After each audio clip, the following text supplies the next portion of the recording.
स्नान करने की महिमा। इन पापों को दूर करना चाहिए। इसी तरह मर्तय मर्त कृतम मानवों के द्वारा मानवी पाप होते हैं, मनुष्यों के संग से सांधिक पाप होते हैं। ऊपर कहे इंद्रिय संबंधी पाप वैयक्तिक संग से सांधिक पाप होते हैं और ये पाप सामुदायिक हैं। मनुष्य संग बनाकर दूसरों के सताते हैं, यह सांधिक पाप बड़ा भारी घातक है। यह भी अवभूत स्नान से दूर किया जा सकता है, पर यह पाप स्नान ज्ञान गंगा में करना चाहिए। इसलिए मनः सत्येन शुद्धयति बुद्धिर्ज्ञानेन शुद्धयति। मनु सत्य और ज्ञान से क्रमशः मन बुद्धि शुद्ध होते हैं। ऐसा मनु ने भी कहा है। यह ज्ञान गंगा वेद से बह रही है, वेदज्ञ विद्वानों से यह बह रही है। इस ज्ञान गंगा में बड़े वेग का, अल्प वेग का और वेगहीन ऐसे 3 प्रवाह रहते हैं। वेगहीन प्रवाह हुआ है कि जहाँ सत्य ग्रहण और असत्य के त्याग के लिए, खोज के लिए अवसर नहीं है। जिस समाज में कट्टरपंथी लोग होते हैं जो सवाई कौमी दवा देते हैं, वहाँ समझना चाहिए कि ज्ञान गंगा का यहाँ का प्रवाह गतिहीन अतः स्तब्ध हुआ है।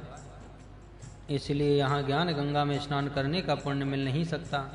दूसरा, ज्ञान गंगा का वेगवान प्रवाह है, जहाँ प्रचंड बुद्धि वाले महाज्ञानियों के हाथ में ही ज्ञान रहता है। इनका उच्चतम कोटि का ज्ञान दूसरों के समझ में नहीं आता, इसलिए विचार हताश रहते हैं। इनका प्रवचन सुनने से भी न सुनने के समान होता है। इसलिए इस ज्ञान गंगा के प्रवाह का लाभ सर्वसाधारण जनता को नहीं होता। अतः मध्यम गति वाले ज्ञान प्रवाह में सर्वसाधारण जनगीता लगाएंगे तो उनके मन बुद्धि परक के सब मूल दूर हो जाएंगे और वे पवित्र आत्मा बनेंगे। यह मार्ग इंद्रिय पाप और सांधिक पाप से बचने का है। पाठक इसका विचार करें। पुरुराब्णः, बहुत रुलाने वाला, अति दुखदायो ऋषः, घात पात करने वाला जो शत्रु हो, उससे पाहे रक्षा करो। शत्रु का नाश करके अपनी रक्षा करो।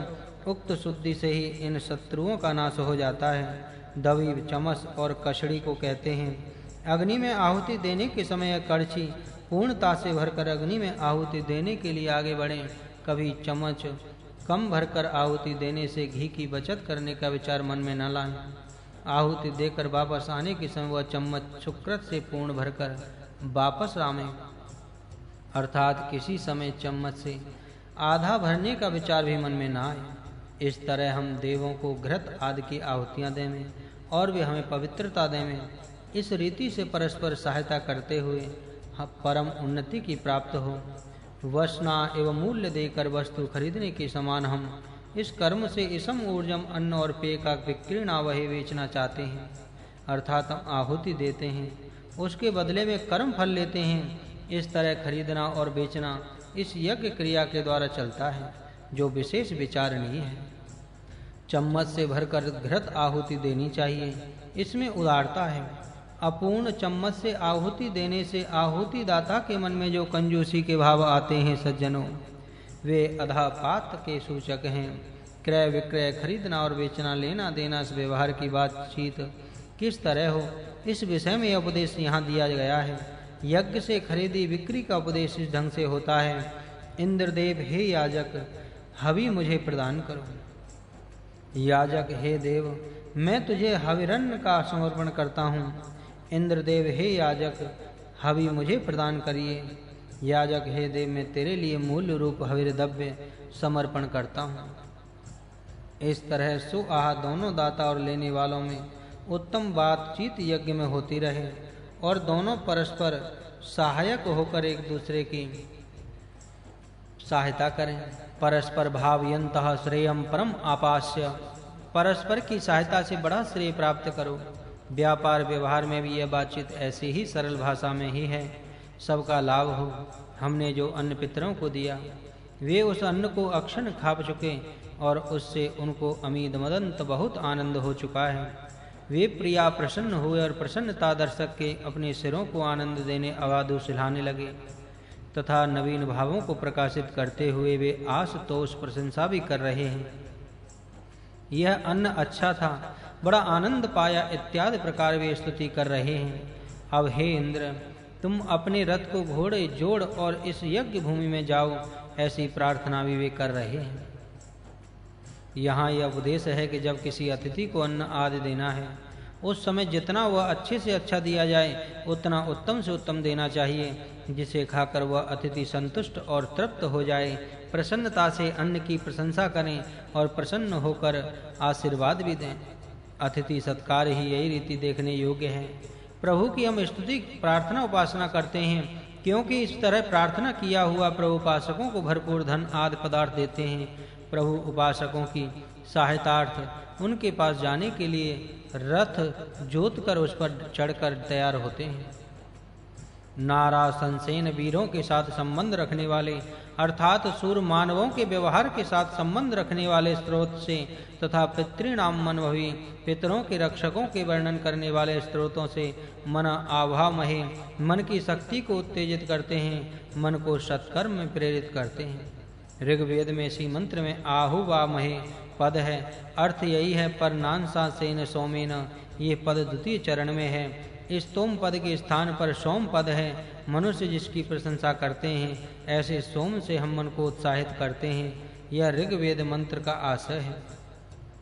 सोम और स्तोमेन स्त्रोत से मन की शक्ति बढ़ती है, इसलिए यजुर्वेद मंत्र का आशय भी ठीक ही है। सोमपान द्वारा, उत्तम रसपान द्वारा, वीरों के काव्यों द्वारा अर्थात रक्षकों के काव्यों के द्वारा मन को उत्साहित करके सत्कार्य में प्रवृत्त करना चाहिए। यह इसका आशय यही है। मनुष्य को उचित है कि वह अपना मन ऋत्वे सत्कर्म में लगावे, दक्षाय बल के संवर्धन करने के लिए करने योग्य कर्तव्यों में लगावे, जीव से दीर्घ जीवन प्राप्त करके अनुष्ठान में लगावे और योग सूर्य हृदय चिरंकाल सूर्य दर्शन करें, अर्थात सूर्य का दर्शन करने से उसके नेत्र चिरंकाल कार्यक्षम रहेंगे। इसलिए साधक प्रतिदिन सूर्य दर्शन करता रहे। यहाँ अनुष्ठान करने की रीति पुनः पुनः आए तो इन पदों से बताई है। यहाँ वही अनुष्ठान पुनः पुनः करना चाहिए। यह बात विशेष रीति से कही है। कोई कर्म पुनः पुनः करने से ही उसमें सिद्धि प्राप्त हो सकती है। कर्म की प्रवीणता, बल का वर्धन, दीर्घायु प्राप्ति का साधन और सूर्य दर्शन ये अनुष्ठान प्रतिदिन अथवा पुनः पुनः करने योग्य हैं, तब इनमें सिद्धि मिलेगी। हे पितरों, हे रक्षकों, दैव्य जना दिव्य शक्ति जिसको प्राप्त हुई है, ऐसा महात्मा हमारे मन को पुनः ददात बारंबार उत्साहित देवे, सहायता देता रहे, ऐसी प्रेरणा करता रहे कि हमारा मन सदा पवित्र होकर उन्नत होता रहे। हम जीवम जीवित और जागृत व्रातम संगम को प्राप्त हों, अर्थात ऐसे मानवों के संग में हम रहें कि जिनमें जागृत वीरता का जीवन है और उसकी हम सेवा करेंगे। जीवम व्रातम जीवित और जागृत समाज वह है जो उत्साही वीरत्व युक्त शूर, विजयी और प्रगतिशील है। मुर्दा समाज में ये गुण कदापि नहीं दिखते। वह समाज जीवित है कि जो विजयी प्रगतिशील है। ऐसे जागृत समाज में हम रहें, अर्थात हम जिस समाज में हैं वह समाज इस तरह सूरवीर दिग्विजयी हो। दिव्य शक्ति वाले महान आत्मा दैव्य जन इस समाज में वीरता का जीवन व्यतीत करने की प्रेरणा करते रहे हैं। आदर्श समाज का यह वर्णन पाठक मनन पूर्वक देखें। समाज की सेवा आत्मसमर्पण के द्वारा करने का उपदेश यहाँ आया है। यही यज्ञ का मूल मंत्र है। सोम देवता शांति की सूचक हैं। शांति स्थापना करना सोम का यह व्रत है। सोम चंद्रमा है, वह शांति देता ही है। सोम औषधि है, वह रोग आदि को दूर करके शांति प्रदान करती है। सोम कलावान है, वह कलाओं से धनिदा की प्राप्ति द्वारा शांति स्थापना करता है। सोम सब उमा नामक ब्रह्म विद्या देखो केन उपनिषद से युक्त, अर्थात ज्ञानी वह ज्ञान द्वारा शांति स्थापना करता है। इस तरह सोम का व्रत शांति की स्थापना करना है। वयम तम व्रते, तब सोम के व्रत में रहेंगे। इसका आशय यही है कि हम मानव समाज में शांति स्थापना के लिए कार्य करें, अपना जीवन अर्पण करें और यह प्रतिज्ञा पूर्ण करना इसका कर्तव्य होता है। तनुषु मना विव्रत, हमारे स्थूल सूक्ष्म और कारण शरीरों में हम अपना पूर्व मंत्र के अनुसार दिव्य मानव द्वारा सुसंकृत हुआ मन विशेष कर्तव्य करने के लिए स्थिर रखेंगे। प्रजावंतः उत्तम सुसंतानों से युक्त होकर जीवित और जागृत समाज को प्राप्त होंगे। मानव समाज को जागृत करके उसकी सेवा रूपी यज्ञ कर्म हम करेंगे।